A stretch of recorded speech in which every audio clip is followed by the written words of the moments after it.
Hello! If you are new, you know what to do. Click the subscribe button to join the family. For the rest of you, thank you so much for sticking around. In today's video, we're going to be talking about discipline. Someone asked me, how do you discipline your child? Someone else asked me, how did you discipline your child when he was 2 years old? Someone asked me, did you spank? Just different questions about discipline came in, and so I thought I would address it in this video.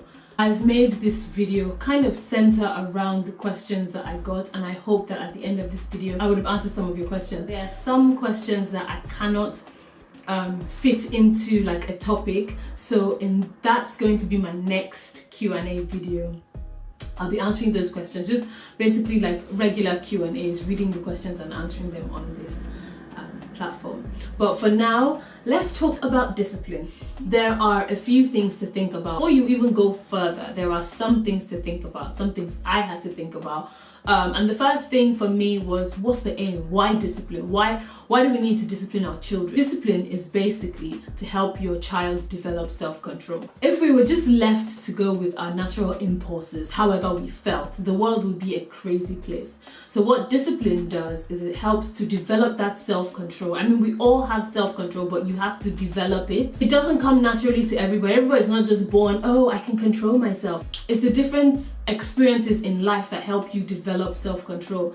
But now the child is growing and they don't know any better, and that's where we come in. We're guiding them to develop that self-control. So we put certain rules in place and consequence in place, and that is basically what discipline is. Discipline is basically rules and consequences, and we put all those things in place to help the child develop self-control.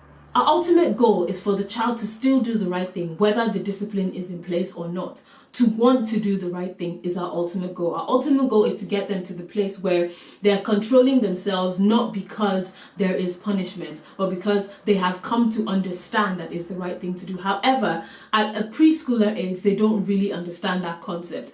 You cannot explain enough to them to get them to understand why they need to not rip your passport. I see sometimes parents explaining some things to a preschooler. They don't have the capacity to understand what you're saying. So the best thing to do is, this is mummy's, it's not yours. Play with your toys and mummy's going to keep this away safe. And that's it, capiche. Sometimes there's no point explaining too much, because at that age, the child cannot really understand everything. They can grasp some things, and it depends on the child as well, but I'm not going to go into like the little different levels of understanding, because every child is different. Some children you would explain to them and they'll get it, some no.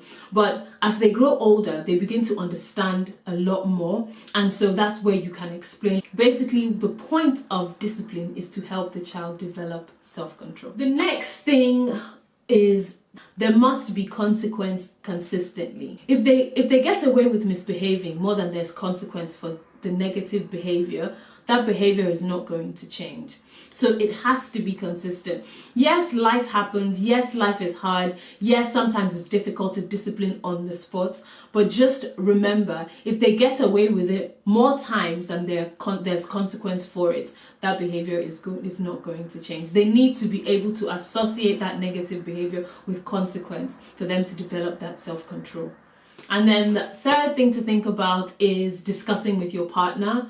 Obviously, you've been raised in a totally different place, in a totally different way from your partner. So your partner has their own thought process, their own concept of what discipline should look like, and you come with your own concept of what discipline look like. There needs to be a middle ground. You need to put it together. You need to find some compromise where both of you are speaking seemingly the same language. It might never be exactly the same, but at least you must be on the same page with more things than you're not on the same page with. So you actually need to come together and have a conversation. What is acceptable behavior in our home and what is unacceptable behavior in our home? What behavior will attract what level of discipline? Because there are different levels of discipline. What does discipline look like in our family? What method of discipline will we use in our family? So you need to sit down and actually have this conversation so that you guys are on the same page, so that you're doing the same thing, and so the child is not trying to manipulate his way out of things by going to one parent and asking for something and then asking the other parent for a different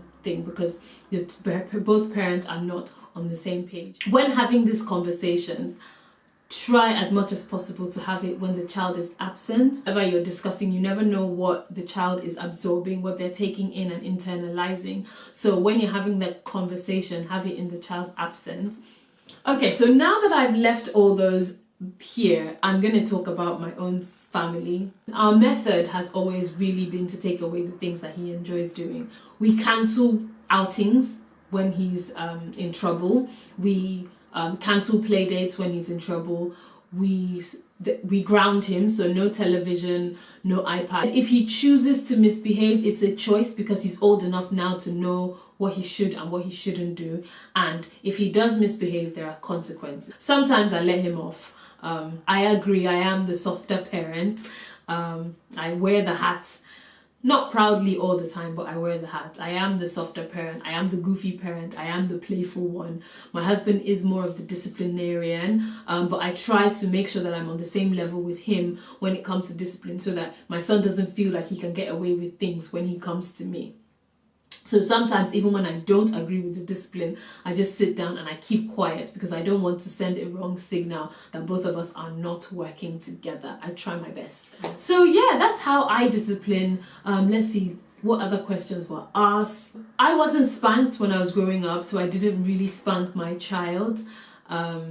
I just felt like there were other ways that my parents could reach me, and so that I believe that there are other ways that I could reach my son. My biggest advice would be start early, because I honestly believe that because we started a routine, discipline, structure with my son early, that's why now I know that he knows, you know. Yes, he goes to school and there are influences there, but at the end of the day, I believe that inside of him, he knows what is right and what is wrong, and you know, that's what's most important. I would just say people start early, start 2.5, start to set rules, set boundaries. If your child is getting away with stuff that they shouldn't be doing by 3, it's harder to stop that negative behavior by 4. So yeah, that's all I have to say about discipline today. Until next time, don't forget to spread love, spread positivity, and live to inspire. I will see you in my next video. Goodbye.